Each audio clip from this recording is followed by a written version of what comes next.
Hola mis queridos amigos, nuevamente con ustedes, su doctor Maximiliano, alias Doctor Tigre, que hoy día va a hablar con ustedes acerca de por qué Correa finalmente, o cuáles son los factores aparentemente que determinaron que Guillermo Lasso pudiera ser presidente y Rafael Correa y Andrés Arauz, su delfín, digamos, pues perdieran las elecciones. Es un poco complicado entender todo esto porque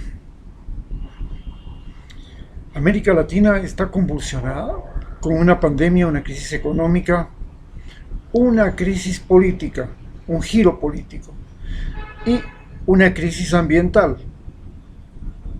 sumada a una crisis humanitaria generada por todas ellas, que es el fenómeno migratorio. Pero para entender todo eso, tenemos que partir de algunas cosas que Correa no vio como prioridad y que debían ser enfocadas como prioridad en la campaña, y otras que debían ser secundarias y otras que debían ser enfocadas también de manera puntual, pero en una tercera circunstancia. Para todos nos estaba muy claro que el principal problema que teníamos y tenemos hasta ahora era el problema de salud, y es el problema de salud.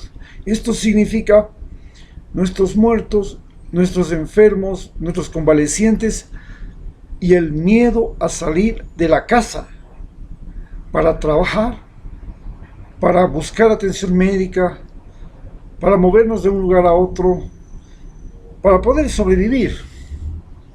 Esto era lo fundamental. Y entonces, era un problema que debía ser enfocado con una figura que pudiera llamar la atención y centrar la atención de la gente sobre esa problemática. Por tanto, el candidato ideal que debía escoger Rafael Correa tenía que ser un médico, no un economista. Como cuando usted va a una guerra, si va a la guerra, va a escoger a un militar para que vaya a dirigir las tropas. Si usted va a una crisis económica, va a escoger un economista. Si usted va a una crisis social, posiblemente va a escoger a un sociólogo, un psicólogo o un abogado. Pero si era un problema médico, tenía que haber una figura esencial y debía ser un médico. Y tenía médicos que habían trabajado con él durante 10 años haciendo cosas extraordinarias.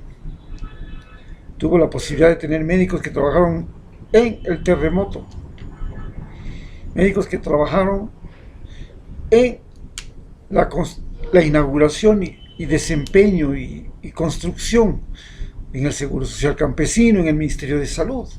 Había gente, había cultivado 10 años de gente. Es más, tenía gente que había mandado a estudiar en el extranjero y que se habían entrenado justamente en enfrentar catástrofes sanitarias. Para enfrentar catástrofes sanitarias, un salubrista. Bien, esa era la persona ideal que tenía que estar a la cabeza de sus candidatos. Luego, tenía que saber con quién se aliaba y con cuáles iban a ser sus colaboradores. Pero el sistema aplicado para bloquearle a su partido, a los partidos que él creaba para poder participar, le obligaron finalmente a aliarse con partidos o crear una convergencia de partidos en la cual no había ninguna ideología, solamente había una consigna: llegar al poder. Punto y final. Centro Democrático era un partido de la clase media de Guayaquil, muy vinculados a la Universidad Espíritu Santo, que es la universidad más cara de Guayaquil, pero no reunía a esa gente con todo el espíritu de revancha y de lucha, de sacrificio de Guayaquil. Sin embargo, tenía éxito en la costa, porque en la costa hay una clase media emergente que es diferente de la clase media emergente de la sierra, porque es una clase fundamentalmente autogestora. Pescadores, agricultores, comerciantes, artesanos, profesionales, con una gran capacidad de autogestión, diferente a la clase media serrana, que es una clase media que nacía fundamentalmente de ejercer cargos públicos, ser militares, policías, empleados públicos o cualquiera de esos otros tipos en las que el Estado daba fundamentalmente empleo o contratos. Entonces esta otra clase media que emergía en la sierra era una clase muy dependiente del gobierno, dispuesta a correr detrás de cualquiera que le ayude a no dejar el puesto, diferente de la clase media costeña y de la clase baja de la costa, que no son tan dependientes de las políticas, decisiones y empresas gubernamentales. Sus colaboradores tenían otra particularidad, especialmente en la sierra donde pierde. En la costa no era tanto. Eran grupillos celosos que veían como típico serrano que mira a todo el mundo como peligro. Yo personalmente no podía ni acercarme a ningún grupo de esos porque ya me sentía yo que para ellos representaba una amenaza. Eran como hueso con perro. Y estos grupillos estaban en Quito, en el mismo barrio donde yo vivía, en el mismo edificio que yo vivo.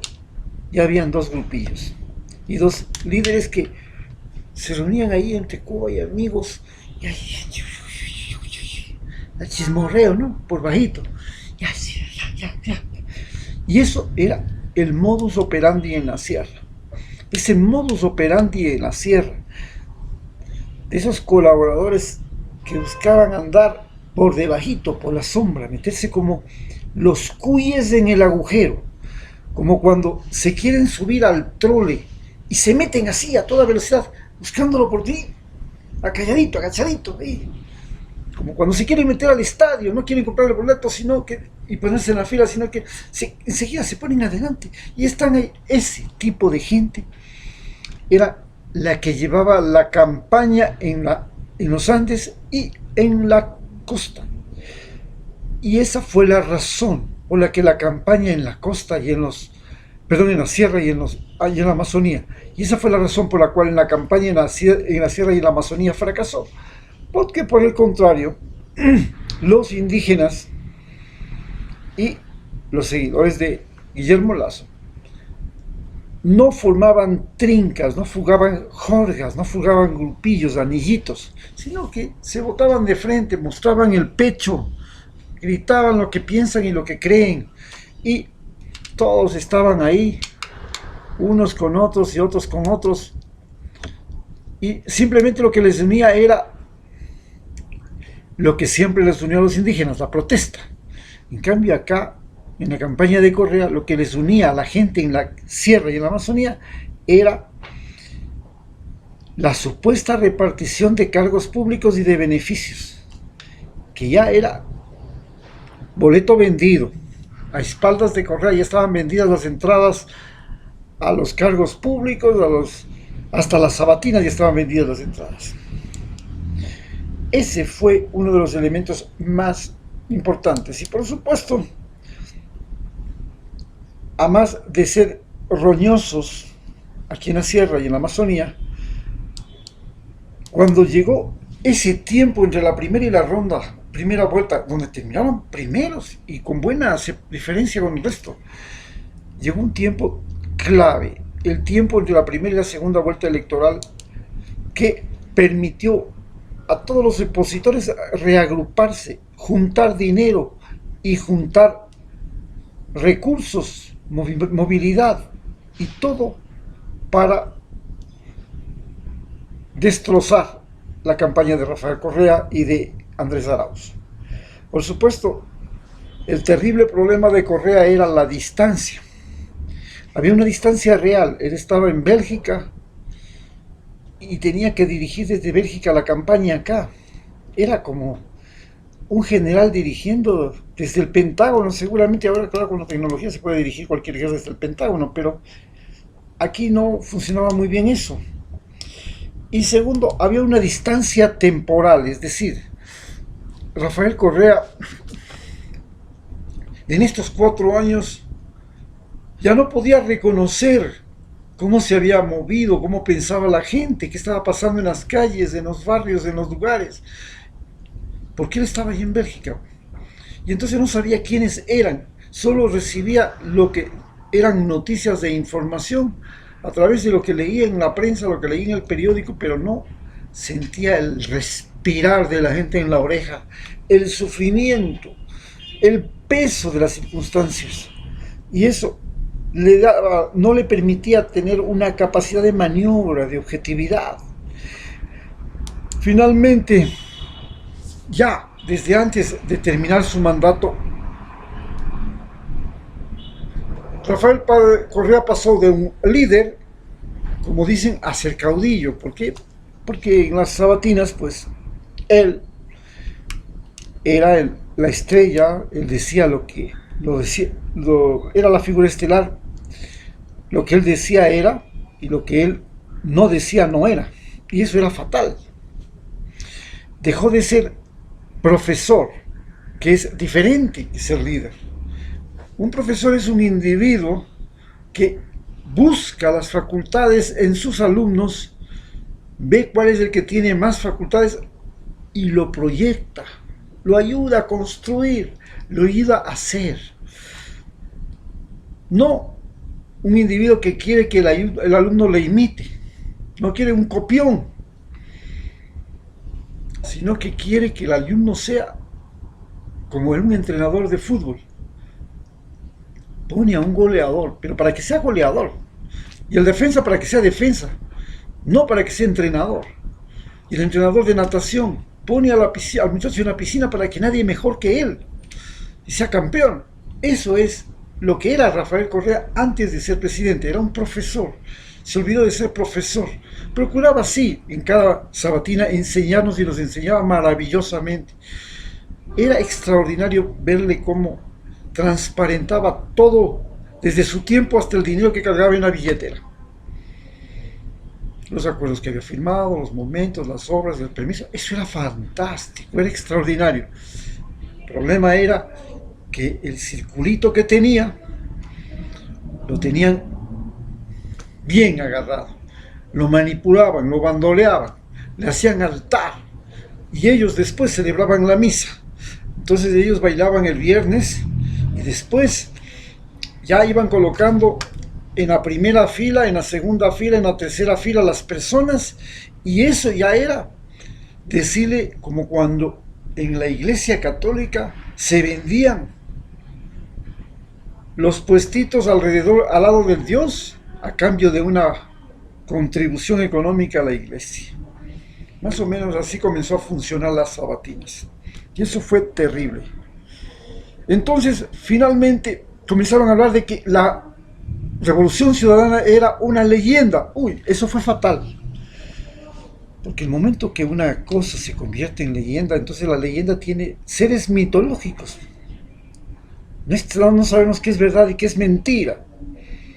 Y se creó un ídolo. Y el ídolo es alguien que se lo quiere lejos, se lo quiere muerto, o se lo convierte en libro o en estatua.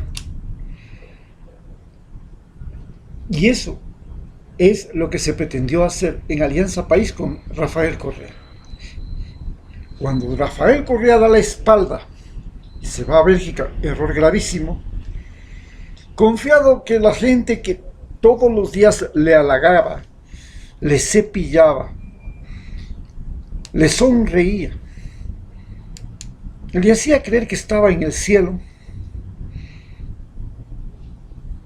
se dio cuenta muy tarde de que había creado Alianza País como un nido de traidores, mentirosos, hipócritas y pillos. Y desgraciadamente eso fue grave, porque vino la segunda parte. En la segunda parte, que es la que vamos a analizar, ya les vamos a describir. Sigan escuchando.